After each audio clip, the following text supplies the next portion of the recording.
తాతయ్య కూడా కాకరపాలు అబ్బాయి గారు ఉండేవారు. వారికి ఇంచుమించు 100 ఎకరం సుమారు ఉంది. అందులో 50 ఎకరాల తోట మా తాతయ్య మెయింటైన్ చేసేవాడు. సొంతంగా మా తాతయ్య పొలాన్ని మెయింటైన్ చేసి పాలు నెట్టుకుని దూడ మేపుకుని బండి మేపుకుని మా తాతయ్య చేసేవాడు. మా అమ్మ తండ్రి బంగారం మా అమ్మకి 70 కాసులు చిల్లర ఉండేది. ఒక్కతే కూతురు, ముగ్గురు అన్నదమ్ములు అయ్యాని 70-75 కాసులు బంగారం ఉంది. నా పెళ్లికి మా ఆవిడకి కూడా బంగారం దండ బట్టి 20 కాసులు పెళ్ళి నువ్వు దిగిరి వచ్చి అమ్మకెళ్ళాడు. ఇవన్నీ చాలా ఉండేవి. రాజులు అలా ఉంటే పెళ్ళిళ్ళు అయితే మా ఇంటికి వచ్చే బంగారం బంగారం పెళ్ళిళ్ళకి కట్ట పిల్లలకి కావాలమ్మా నాన్న ఇటు అది దండ పట్టేది అని పట్టుకెళ్ళిపోరు. పెళ్ళి అయిపో పట్టుకొచ్చి ఇచ్చేవారు మా అమ్మకి. బంగారం మొత్తం రాజులు గట్ట పెళ్లికి తీసుకెళ్లేవారు. అప్పట్లో వాళ్ళ దగ్గర ఉండేది కాదు. అప్పట్లో తిండి బలంగా ఉండేదా కెమికల్స్ ఇప్పుడు పెస్టిసైడ్స్ కొట్టి పురుగుల మందులు కొట్టి అలా ఉండేది. అలా ఏముంది కదా అసలు. ఎకరానికి అంత పోతే 4 బత్తాలు 5 బత్తాలు ఊరి పండిది. అంతకు మించి ఎక్కువ పండిది 6 బత్తాలు పండించడం గొప్ప. కంపెనీ ఉంటాడు 30 పని చేసింది. ఇంకోడు ఆక్రమించుకుని మాకు శాసినట్టు చేసి ఆడ పట్ట ఉద్యోగుడికి ఆడే పనికి ఆడ తీసేసుకున్నారు. ఇంటి స్థలం ఉందో 20 సెంట్లు. ఆ 20 సెంట్లు ఇంటి స్థలం కూడా మా అల్లక ఆడేళ్ళు ఇడ్లీ చేసుకున్నారు. ఏమిటి ఓటేమని ఊరు మనం అంతా ఐక్యతగా ఉండాలని చెప్పేవారు. కులమత పేదలు లేకుండా ఉండాలని చెప్పేవారు. మా నాన్న చిన్నోడు అప్పుడు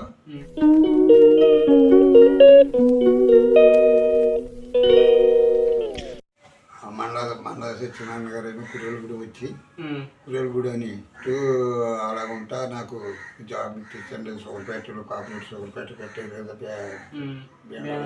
బేండూరులోని. దాంట్లో జాబ్ ఇప్పించిందంటే సర్లే ఇప్పిస్తాను. శారదా గారు ప్రెసిడెంట్ కదా, పల్లపూరి శారదా గారు పాత శారదా గారు ప్రెసిడెంట్ గారు కదా, ఉట్టి పాత శారదా గారు ప్రెసిడెంట్ కదా. దూరంగా వేయించానంటే కొంతకాలం 6 కాడే ఉండి అదే చేశాను. చేసిన తర్వాత జాబు రాలేదు. నేను అలా వెళ్తాం 10 సంవత్సరాలు నేను అక్కడే 6 కుటుంబాలు నడిచాను. తర్వాత గన్ని వీరాంజలి గారిని మేనల్ని ఆ మండల సత్యనారాయణ పాపని గన్ని లక్ష్మీకాంత్ గారిని వివాహం చేశారు. చేసిన తర్వాత కొంతకాలానికి ఆ నాన్నగారికి నా గన్ని వీరాంజలి నాన్నగారు ఆయన చెప్పుకుని మాతోటి మాట్లాడి సావిడికట్టు ఉండి మాకు ఆ విషయాలు ఈ విషయాలు చెప్పేవారు. కొంతకాలానికి ఆయన చనిపోయారు. చనిపోయిన తర్వాత వాళ్ళ అమ్మనే అప్పట్లో సీఎం ఎవరు? అప్పుడు మేమున్నప్పుడు 2-3 మారాడు. మరి టీఎన్జీ వాళ్ళు చాలా మంది మారాడు. ఫస్ట్ వంక సత్యనారాయణ గారు వాళ్ళదే కాంగ్రెస్ ఉండి స్వతంత్ర పార్టీ ఇలాంటివి ఉన్నాయి అన్నట్టు. కాంగ్రెస్ ఉండేది, స్వతంత్ర పార్టీలు అవి ఉండి సిపిఎం అదే సిపిఎం అంటే అది కమ్యూనిస్టులు ఆడే వచ్చేవారు ఓటు అడిగేవారు. మా నాన్నోడు వేసారు. మాకు అప్పుడు ఓటు లేదు అట ఏమిటి ఓటేమని ఊరు మనం అంతా ఐక్యతగా ఉండాలని చెప్పేవారు. కులమత పేదలు లేకుండా ఉండాలని చెప్పేవారు. మా నాన్న చిన్నోడు అప్పుడు. తర్వాత ఇక్కడికి వచ్చిన తర్వాత కుర్రెలగూడెం వచ్చిన తర్వాత మండవరి కాంసంలో ఉండి అలా ఉండేవాడు. ఇంకా పాప గారు కూడా చదివారు గండిచ్చికంతా చదువుకునే పిల్లప్పుడు. నేను ఉండగానే పెళ్ళి అయ్యాయి. వారికి పెళ్ళి అయిన తర్వాత ఆ నాన్నగారు పోతే ఇక అమ్మగారు నేను తమ్ముడు గోపడం గారిని కూడా తీసుకుని విశాఖపట్నం వెళ్ళిపోయారు. విశాఖపట్నం వెళ్ళిపోయి అక్కడ కొంతకాలం ఉన్న తర్వాత ఇక్కడికి వచ్చాక వారికి సీట్ ఇచ్చారు. సీట్ ఇస్తే ఆ సీటుకి ఆయన పోటీ చేద్దామని దాడికి పల్లపూరి పాత శారదా గారు వసంత్ కుమార్ గారు ఆయనకు అడ్డు పెట్టారు. అడ్డు పెడితే ఏమైనా సరే మానవుడు కానీ గండొచ్చిన గారి భార్య పోటీ చేశారు. ఆ పోటీ చేసేటప్పుడు ఆ క్యాన్వాస్కి రమ్మన్నారు. హాస్పిటల్లో ఉన్నాను నేను. మన ఇంటికి రా ఇక్కడికి కుర్రెలగూడెం నుంచి నేను బేవడోలో ఉన్నాము. బేవడోలు ఇచ్చేయమన్నారు. బేవడోలు ఇచ్చేసాను. బేవడోలు జంక్షన్ కాడికి వచ్చి 6 నెలలు ఉండి ఆ పలుపురులో కుర్రోడు ఆడవాళ్ళు మొత్తం కాన్వసులు తిరిగి కూడా తిరిగాను. ఆ తర్వాత గంగా చింగాంత గారు వసంత కుమారి గారి మీద ఓడిపోయిన తర్వాత కొంతకాలంగా అరికి మాకు ఉన్న అనుబంధం ఎప్పుడు వెళ్తాం వస్తాం. మా పిల్లల్ని కూడా తీసుకుని వెళ్తాం. మా పిల్లలు కూడా పప్పలు కొనుక్కుంటే వందరాలు మామయ్య గారు జోబులో పెట్టేవారు. అలాగే ఉండేవాడు. ఇప్పుడు కూడా మాకు ఇంకా పరిచయమే. ఇప్పుడు కూడా ఇక్కడ నేను వెళ్ళినా మా పిల్లలు వెళ్ళినా మేము వెళ్ళినా బాగా చూస్తారు. లక్ష్మీనాథం గారు మేము పొన్నం గారు అంటాం ఆవిడ్ని. ఇది మాకు అనుకుంటే ఇంకా అంతగా ఇంకేం లేదు. ఇక్కడ నుంచి నేను పని చేయలేక అలాగే ఇంటికాడే ఉంటున్నాను. మీ అమ్మగారికి అప్పుడు ఏమన్నా ఆస్తులు కట్టండి? అయ్యా కాకరపాలు పుట్టిన లంకలో ఇచ్చేవారు. ఆ లంకలు తేలాకి ఐటీ కంపెనీ ఉంటాడు 30 పని చేసేది. ఇంకోడు ఆక్రమించుకుని మాకు కింద శాసినట్టు చేసి ఆడ పట్ట ఉద్యోగుడికి ఆడే పనికి ఆడ తీసేసుకున్నారు. ఇంటి స్థలం ఉందో 20 సెంట్లు. ఆ 20 సెంట్లు ఇంటి స్థలం కూడా మా అల్లక ఆడేళ్ళు ఇల్లు వేసుకున్నారు. ఏం పట్టించుకోలేదా? ఇంకా పట్టించుకునేది ఏంది సరదా మెంటల్ ఇచ్చాను. వచ్చిన తర్వాత ఇంటర్నల్ చేసి అంటే పలానోడికి ఇల్లు వేసుకోమని ఇచ్చేసాను. నేను డబ్బులు ఏం తీసుకోలేదు. తాతయ్య పేరు ఉండిపోతుందని ఇచ్చాను. ఆ 20 సెంట్లలో ఇల్లు లేనోడు 4-3 వేసుకున్నారు. అందులోని అప్పట్లో బంగారం అలాంటి బంగారం మా అమ్మకి 70 కాసులు చిల్లర ఉండేది. ఒక్కతే కూతురు నా 3 అన్నదమ్ములు అయ్యాని 70-75 కాసులు బంగారం ఉండేది. నా పెళ్ళికి మా ఆవిడకి కూడా బంగారం దండ పట్టి కాసులు పెళ్ళి నాను దిగిరి వచ్చి చెంపలు ఇవన్నీ చాలా ఉండేవి. అని ఆవిడ మా ఆవిడ పెట్టింది. పెట్టాక కొంతకాలానికి మా ఆవిడ కాపురానికి వచ్చాక అత్తమ్మ వస్తువులు నాకు ఎందుకని ఇచ్చేసింది. అక్కడి నుంచి మా అమ్మేమో ఇలా పాడు చేసింది. అప్పుడు అప్పటికే నేను మిలిటరీకి వెళ్ళిపోయాను. మా అమ్మ ఆ వస్తువులు ఇచ్చేసారు. మా అమ్మకి ఇచ్చేసారు. మిలిటరీకి వెళ్ళిపోయినప్పుడు మిలిటరీకి నా పెళ్ళి 2వ సంవత్సరంలోనే వెళ్ళిపోయాను. నేను 1960లో పెళ్ళి అయింది. 62లో నేను మిలిటరీకి వెళ్ళిపోయాను. అక్కడి నుంచి ఆ బంగారం అవన్నీ మా అమ్మ ఏం చేసిందో నాకే తెలీదు. ఆ బంగారం ఆ రాజులు ఆడ ఉంటే పెళ్ళిళ్ళు అయితే మా ఇంటికి వచ్చే బంగారం మీ ఇంటికి వచ్చి బంగారం పెళ్ళిళ్ళకి కట్ట పిల్లకి కావాలమ్మా నాన్న ఇటు అది దండ పట్టేది అని పట్టుకెళ్ళిపోరు. పెళ్ళి అయిపోయి పట్టుకొచ్చి ఇచ్చేవారు మా అమ్మకి. అప్పట్లో ఈ బంగారం మొత్తం రాజులు గట్ట పెళ్ళిళ్ళకి తీసుకెళ్ళేవారు. అప్పట్లో వాళ్ళ దగ్గర ఉండేవి కాదు. ఆ టైప్లో ఒకసారి కూతురు కంపెనీ పని చేయటం అన్ని డబ్బుల వల్ల గవర్నమెంట్ జాబులు లెక్కలకి నెల శాలరీ రావటం ఆ డబ్బులతో అన్ని కొనుక్కొని విలాసాలు చేయడం. ఇంకా ఎవరికైనా చూస్తే పెళ్ళి మా అద్దెకి నీయమ్మ కాసులు పెరిగమ్మ నీయమ్మ పెళ్ళి ఎక్కిస్తామని పట్టుకెళ్తాం ఇస్తాం అలా జరిగింది. ఇక నేను మిలిటరీకి వెళ్ళిపోయాక ఇవన్నీ ఏం చేసిందో నాకే తెలుసు. వచ్చేసరికి బంగారం అంతా అవధి చేసింది. ఇలా జరిగింది. వాళ్ళు ఉద్దురైపోయారు, చనిపోయారు. అప్పుడు ఇల్లు పెద్దదేనా చిన్న? పెద్ద ఇల్లే. మా గోడలు ఇల్లే. అంటే తాటికి ఇల్లే కానీ గోడలు ఇల్లు దళ్ళిళ్ళు ఏం కాదు. గోడలు ఇల్లు 18 అంగుళాల గోడ. పెద్ద చిటికలతో పచ్చి చిటికలతో కట్టిన ఇల్లు మాది. ఆ ఇంటికి నేను కూడా చచ్చిపోయాక నేను కూడా దాన్ని తాటేకి మానేసి జంబుని వేసాను. చాలా జంబులు వేసాను. ఎక్కువ లేకాల కుదిరేసి అన్ని తాటకి వెళ్ళే. ఆ తర్వాత నేను బంగాళా పెంకుతోటి ఇల్లు వేసుకున్నాను. ఇంకా దాంతో అలాగే జీవిస్తున్నాను. అప్పట్లో అగ్రహారం అని ఉండేది. సరకంపాడు. అగ్రహారం అంటే ఏంటి? అప్పట్లో బ్రాహ్మణులు ఎక్కువ ఉన్నారు. ఊరిని అగ్రహారం అని ఊరు. బోడపాడు ఒకటి, చిలకంపాడు ఒకటి. ఇక బ్రాహ్మణుల పేటలని అగ్రహారం. అప్పుడు పొలాలు ఎవరి పేర్ల మీద ఉండేవి? పొలాలు ఉండి అంటే వాళ్ళ పేర్ల మీద ఎవరు కొనుక్కుంటే వాళ్ళ పేర్ల మీద ఉండేవి. కాకరపూర ఎక్కువగా నా చింతానంలో కాకరపూరలోనే ఉన్నాను. 10 సంవత్సరాలు వయసు వచ్చేదాకా 12 సంవత్సరాలు వయసు వచ్చాక నన్ను కాసిపడి తీసుకొచ్చి పెళ్లి చేశాను. అంతా బ్రాహ్మణులతో పెద్ద ఆస్తులు. మా తాతయ్య కూడా కాకరపాలు అబ్బాయి గారు అని ఉండేవారు. వారికి ఇంచుమించు 100 ఎకరం సుమారు ఉంది. అందులో 50 ఎకరాల తోట మా తాతయ్య మెయింటైన్ చేసేవాడు. సొంతంగా మా తాతయ్య పొలాన్ని మెయింటైన్ చేసి ఆ పాలేళ్ళు నెట్టుకుని దూడలు మేపుకొని బండి మేపుకొని మా తాతయ్య చేసేవాడు. మా అమ్మ తండ్రి అలా జరిగింది. అలాగే అయిపోయి వాళ్ళ కాలం అయిపోయే ముందు కాకరపల్లిలో ఉంచకుండా ఒక కూర్చున్న వాళ్ళకి మా ఊరు కాసుపడి తీసుకొచ్చి ఇక్కడ వాళ్ళని పరుచుకున్నాం. అప్పటికి నేను మిలిటరీకి వెళ్ళిపోయాను. నేను మిలిటరీకి వెళ్ళిన 15 వరకు మా తాతయ్య చచ్చిపోయాడు ఇక్కడ. నేను బెంగళూరులో ట్రైనింగ్ అవుతున్నాను అప్పటికి. అది అంటే నువ్వు ట్రైనింగ్ లో ఉండగానే మీ తాత చచ్చిపోయాడు. 15 వరకు నీకు మామూలుగా యాక్చువల్గా ఎన్ని తరాలు తెలుసు? మీ తాత వాళ్ళ తాతాలు తెలుసా? మా నాన్నగారు తాత తెలుసు, మా నాన్నగారు తాత, మా అమ్మడి తాత తెలుసు. మీ వంశంలో ఎన్ని సంవత్సరాల వరకు బతికారు? మా నాన్నోడు 80-90 దాకా ఉంటుంది. మా నాన్న మా అమ్మ కూడా 80 దాటుతుంది. నాకు ఇప్పుడు 59 వచ్చింది. అప్పట్లో ఆహారం ఎలా ఉండేది? అప్పుడు మా చిన్నతనంలో అయితే ఆ కాకరకాయలు, లంకల్లో, జొన్నలు, బొబ్బర్లు అన్నీ పండి ఆ పండి కూసురు కదా బండి మీద వేసుకొచ్చి ఇక్కడ అప్పచెప్తే చించబండి అంతే ఇక్కడ అప్పచెప్పేవాళ్ళు. అప్పట్లో అన్ని ఎద్దుల బండి, గుర్రబండి ఆ పాలెండి వేసుకుని తీసుకొచ్చి ఇలా చేసేవాడు. ఒకటే కుదురు ఇక్కడ పడైతే ఓ పూట జొన్న కూడా ఉండేవారు. పొద్దున పూట జొన్న కూడా వండితే అది నాకు ఇష్టం లేక తినలేకపోయేవాడిని. తినలేకపోయి సాయంకాలం ఉర్రాన్ని వండింది అలాగే చూసేవాడిని. ఇది ఇప్పుడు మనం తినే ఉర్రాన్నం, బియ్యం, ఈ రాగులు, సజ్జలు. అప్పుడు రాగులు, సజ్జలు మా తాతయ్య టైంలో మాకు పంపుకోడు. రాగులు, సజ్జలు, కొర్రలు, గంటలు, గంట కుడి తిన్నాము, కొర్ర కుడి తిన్నాము, జొన్న కుడి తిన్నాము. నేను ఆ పూట తిని వచ్చి మళ్ళీ సాయంకాలం అన్నం వండేదాకా, ఉర్రన్నం వండేదాకా అలాగే చూసేవాడిని. అలాగే తిని బతుకం కొంతకాలం. అది అప్పట్లో తిండి బలంగా ఉండేదా? కెమికల్స్ ఇప్పుడు పెస్టిసైడ్స్ కొట్టి పురుగుల మందులు కొట్టి అలా ఉండేది? అలా ఏముండేది కదా అసలు. ఎకరానికి అంత పోతే 4 బత్తాలు 5 బత్తాలు ఊరి పండిది. అంతేనా? అంతకు మించి ఎక్కువ పండిది 6 బత్తాలు పండితే గొప్ప. అదేంటి? నా ఫీల్డ్కే బత్తా, అప్పుడు బత్తా 22 రూపాయలు.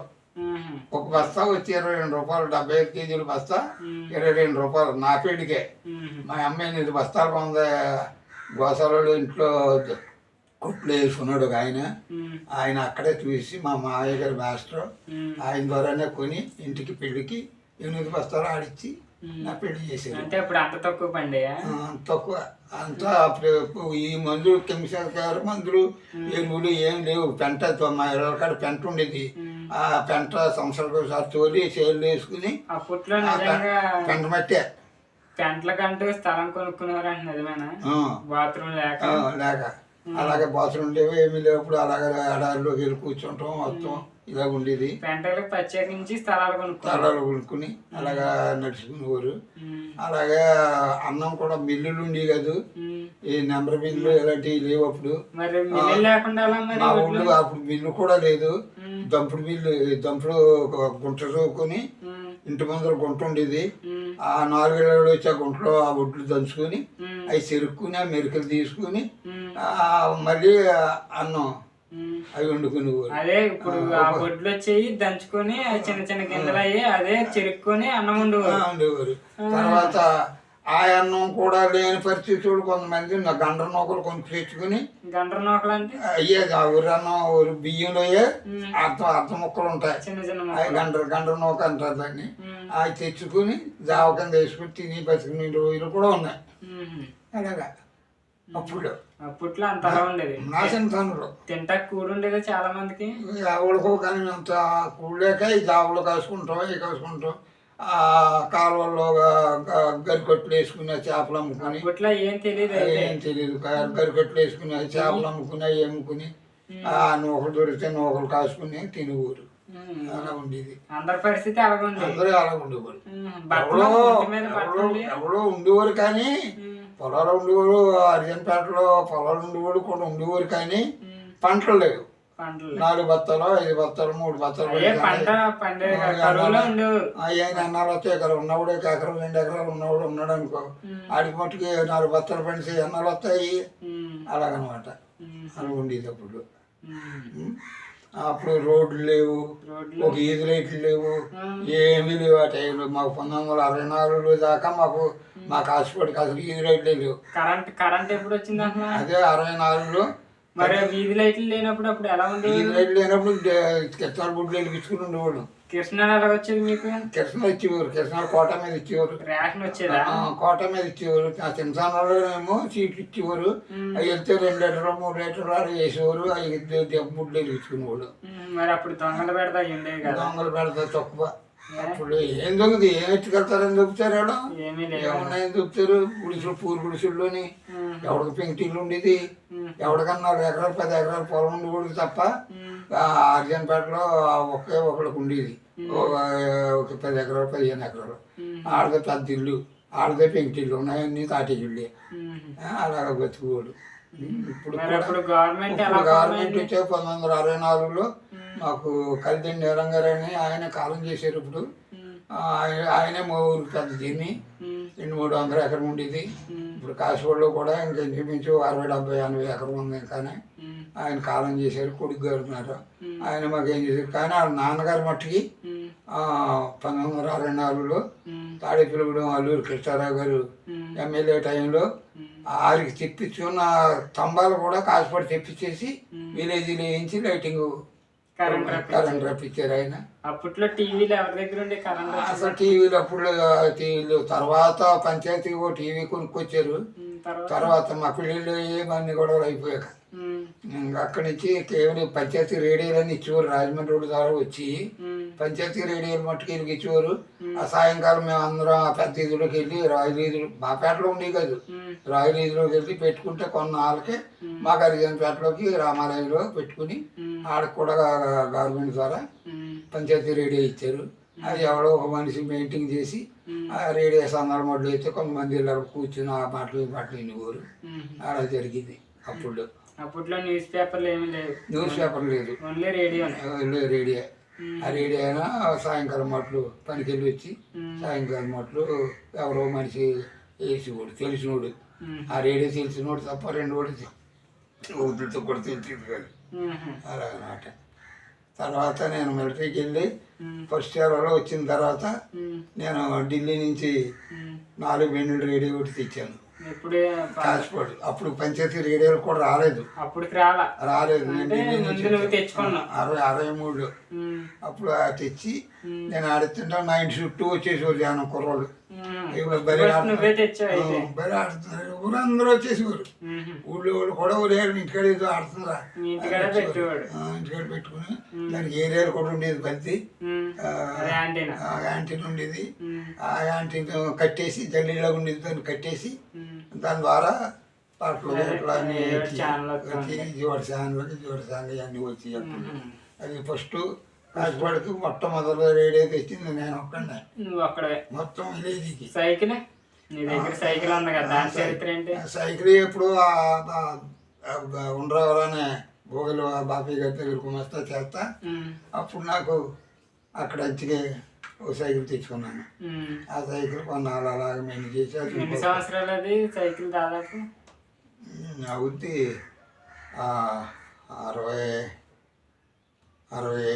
65 సంవత్సరాలు ఉంటుందా సైకిల్? 65. ఆ సైకిల్ మీదనా సినిమాలకి? సినిమాలకి తర్వాత సినిమాలు పరిగిలే నడిచి వెళ్ళిపోయాడు. ఆ సైకిల్ అలాగే ఉంచుకుని అలా తొక్కుని అలాగే ఆడుకునేవాడు. మరి ఒక రోజు నీ సైకిల్లో శవం పడిందని చెప్పు. అప్పుడు సినిమాలకి వెళ్ళి వస్తుంటే సినిమా చూసి వస్తున్నాను. అదే ఒకసారి భార్య వైపు అసలు లేవు కదా. తాడేపల్లిగూడెం అసలు వచ్చాక మురుగు పడికి దానికి మధ్యని జయలక్ష్మి అని ఇప్పుడు కట్టారు సినిమాలు. ఆలుగడికి వచ్చాక ఆ రోడ్డు మీద శవం లారీ ఎవడో చొక్కుపోతే నాకు ఆ సైకిల్ కట్టబడిపోయింది. ఎన్నింటికి? అది రాత్రి తొడాటులు పెట్టాక 2వ వాటికి సెకండ్ షో చూసి వస్తుంటే జరిగింది. ఇక దాన్ని కక్కున కాలు అడ్డుపడిపోయింది పెట్రోల్కి. దాన్ని అలా పక్కకి గెంటేసి ఇక నేను ఒక్కడే నాకు అక్కడ రోజులు మాఫులు అనేది అదురంటూ ఉండేది కదా. అప్పుడు దెయ్యం ఉందా దేవసం ఉందా అది అనుకునేవారు. కానీ మేము అయ్యేది అక్షయకుండా అనేవారు. నేను కడచోటి నేను చూడలేదు. నా సైకిల్ మీద వచ్చిందని మా అమ్మ అంది, నీ సైకిల్ మీద వచ్చింది. నేను ఇలాగా ఇంట్లోకి వెళ్ళాగా నేను ఎలా బయటకు పాసుకెళ్ళాను. అది కదా నేను చూసి నుంచుని చెయ్యి ఊపుతుంది. నేను మా నాన్నకి ఆకేసి నేను ఇంట్లోకి వచ్చేసాను. మరి అది నా కళ్ళారని నేను చూడలేదు అప్పుడు. అది అలా జరిగింది. ఏంటి నేను అన్నపూర్ణే అన్నదంట. అదే బ్యాముల అబ్బాయిని నేను అక్కడ కూర్చుంటే మీ అబ్బాయి వస్తుంటే సైకిల్ కూర్చొని అని మాట్లాడుతుందంట. మాట్లాడుతుంది, దీని భయం వేసి ఇంట్లోకి వచ్చేసింది మా అమ్మ పాస్కొని ఇచ్చాడు దుడ్డెక్కి. అది ఆ మాటలు వినిపించుకుని వచ్చేసింది అంతే. అది అన్నది కానీ నాకు దెయ్యాలి నేను ఇప్పటికీ చూడలేదు ఈ రోజుకి. అప్పట్లో కుర్రోళ్ళు ఎలా ఉండేవారు? ఏదైనా సమస్య అంతా ఐక్యతగా ఉండేవారు కుర్రోళ్ళు అంతా ఐక్యతగా జరిగింది అలా ఏం లేదు. సంతకాడ ఒప్పట్లు అని అవన్నీ కబడ్డీలని గిబడీలని ఆడుకుంటే సాయంకాలం రాత్రి 9 దాకా ఆటలు ఆడుకునేవాడు బాగుండేవాళ్ళు అప్పుడులోని. అప్పుడు అంతా ఐక్యతగా ఉండేవారు, అంత ఎడ్యుకేటెడ్ లేరు. ఎవడన్నా 4-5 చదివినోడికి మాస్టర్ 5-6 చదివినోడికి మాస్టర్ ఉద్యోగాలు ఇచ్చేసారు. నేను మిలిటరీకి వెళ్ళేటప్పటికే చిన్నంబేవన్ గారు అని ఆయన బోర్డు స్కూల్లోకి టీచర్గా అయ్యి 10 మంది వెళ్ళి కూడా నడిచి కాసిపోయి నడిచి అక్కడ చెప్పొచ్చేవాడు. ఆయన మా ఇంటి ముందర ఇప్పుడు ఇల్లు బిల్డింగ్ కట్టుకున్నారు, 4 పిల్లలు పుట్టారు, బాగానే ఉన్నారు, ఆయన చచ్చిపోయారు.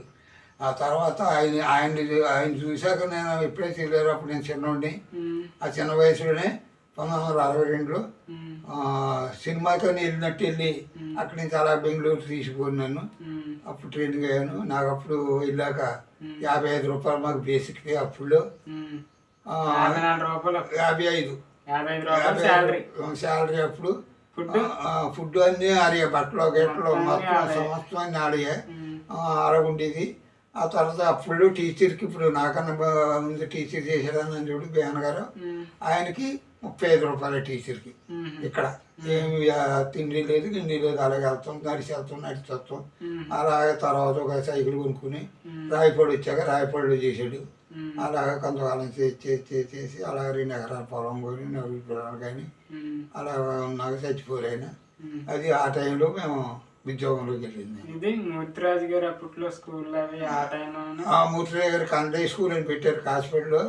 అప్పుడులో అది ఒక గ్రౌండ్, బర్లీ గ్రౌండ్, అది ఆ బర్లీ గ్రౌండ్ ఆక్రమించి దాంట్లో కన్నడ స్కూల్ అని పెట్టారు.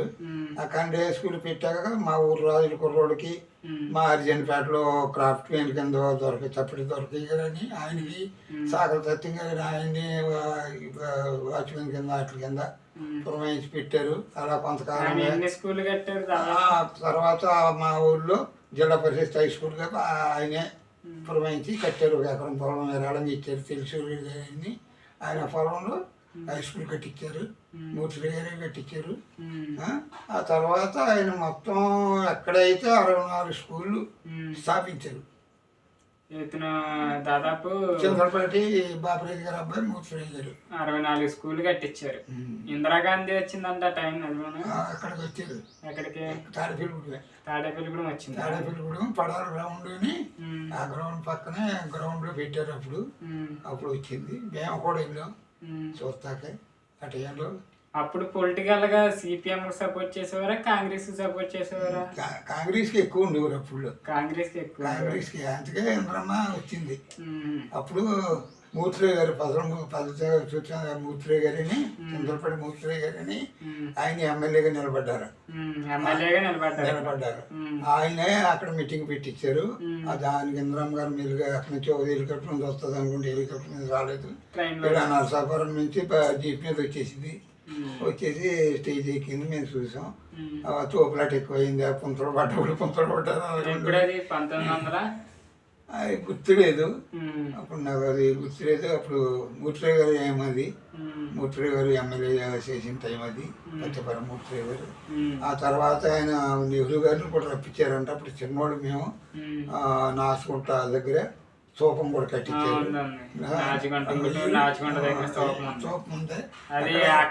ట్రైన్స్ కూడా ఆపేసేవారంట. అప్పుడు ట్రైన్స్ కూడా అక్కడే ఆపేవారంట.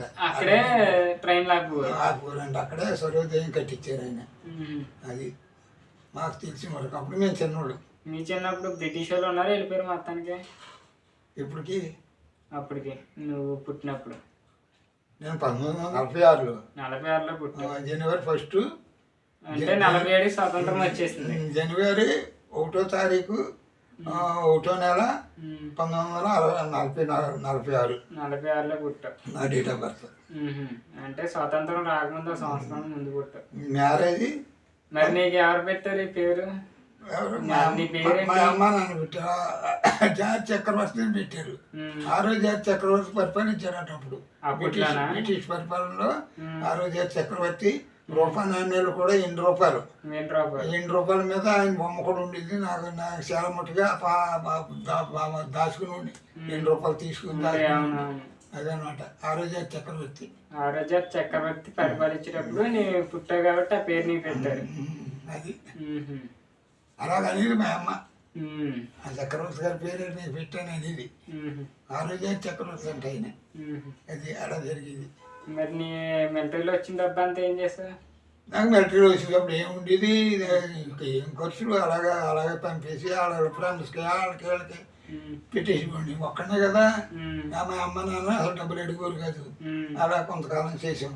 చేసిన తర్వాత మా చిన్నాన్నోడికి వాళ్ళకి పంపిస్తే వాళ్ళ పొలం ఇలా ఇవి కొనుక్కునేవారు. కొనుక్కొని నేను వచ్చేవాడికి ఏం తరగలేదు. ఇక ఆడు చచ్చిపోరు. డబ్బులు ఇచ్చిన వాళ్ళంతా అలా చేసుకున్నారు అంతే తప్పించి నీకు రూపం మిగలలేదు. అది జరిగింది. ఒక్కనే కదా దాని మీద చేసం కూడా మా అమ్మని అడిగేవారు కాదు. నేను వస్తే ప్రధానంగా ఉండేది. నేను వచ్చేందుకు 10 మంది కుర్రోడు వచ్చేవారు కూడానే. రోజుకో కోడి అవి వచ్చి పెట్టేసి వేపేసి అలా ఉండేవాడు మా అమ్మడు. అది రోజుకో కోడి కోసి పెట్టేసేవారు. అప్పుడు మాకు ఈ అమ్మన సారా ఇవి ఉండి ఇక నేను రావటం అక్కడ పోయించడం ఇలాగా జరిగింది. మందు ఉండేది నాటు సారా అమ్మన సారా తాటికరతో తీసేవారు. తాటి సిగరని అది కాస్ట్లీగా ఉండేది. ఇది కదంతా ₹1 ₹100 ఆర్మీలో ఉండేదా మందు? మాకు ఆర్మీలో ఇచ్చేవారు. ఆర్మీలో మట్టుగా ఎవరైనా తాగాల ఇచ్చేవారు. నువ్వు తాగవనుకో పరకోడికి ఇచ్చేసుకుంటున్నా. అక్కడ 3 ounces ఇస్తారు. డైలీ ఫీల్డ్ ఏరియాలు జమ్మూ కాశ్మీర్ ఏరియాలో 3 ounces చెప్పి ఇచ్చేవారు. అవి తాగబోడికి ఇచ్చేసేవారు. అలాగే అలవాటు చేసుకున్నారు చాలా మంది. అది రెడీకు ఎయిర్ క్లాస్ ఏంటి ఇచ్చేవారు. సిగరెట్లు కూడా ఇచ్చేవారు. పొనామా ఇది అయితే 2 పార్ట్ల కింద అయితే నేను వీడియో పోస్ట్ చేస్తాను. సో లెంత్ అయితే దాదాపు 1 గంట ఎంతో వచ్చేస్తుంది. 15 minutes దాకా వస్తుంది. సో ఇది హాఫ్ కింద అయితే ఆడతా. అప్పుడు రోజుల్లో ఎలా ఉండేవారు, అప్పుడు ప్రజలు ఎలా ఉండేవారు, ఇప్పుడు ఎలా తయారయ్యారు. సో ఇది మా నాన్నగారి రూపంలో మీకు అప్పుడే విధానం, జీవన విధానం ఎలా ఉండేది అనేది ఆయన బయోగ్రఫీ కింద ఈ వీడియో చేయడం అయితే జరిగింది. సో వీడియో నచ్చినట్లయితే తప్పకుండా లైక్ చేసి మన ఛానల్ని సబ్స్క్రైబ్ అయితే చేసుకోండి. డైలీ వ్లాగ్స్ అయితే వస్తాయి. సో ఇది మళ్ళీ మంచి వీడియో అయితే మేము ముందుకు వస్తాం. అంతవరకు బై బై, టేక్ కేర్.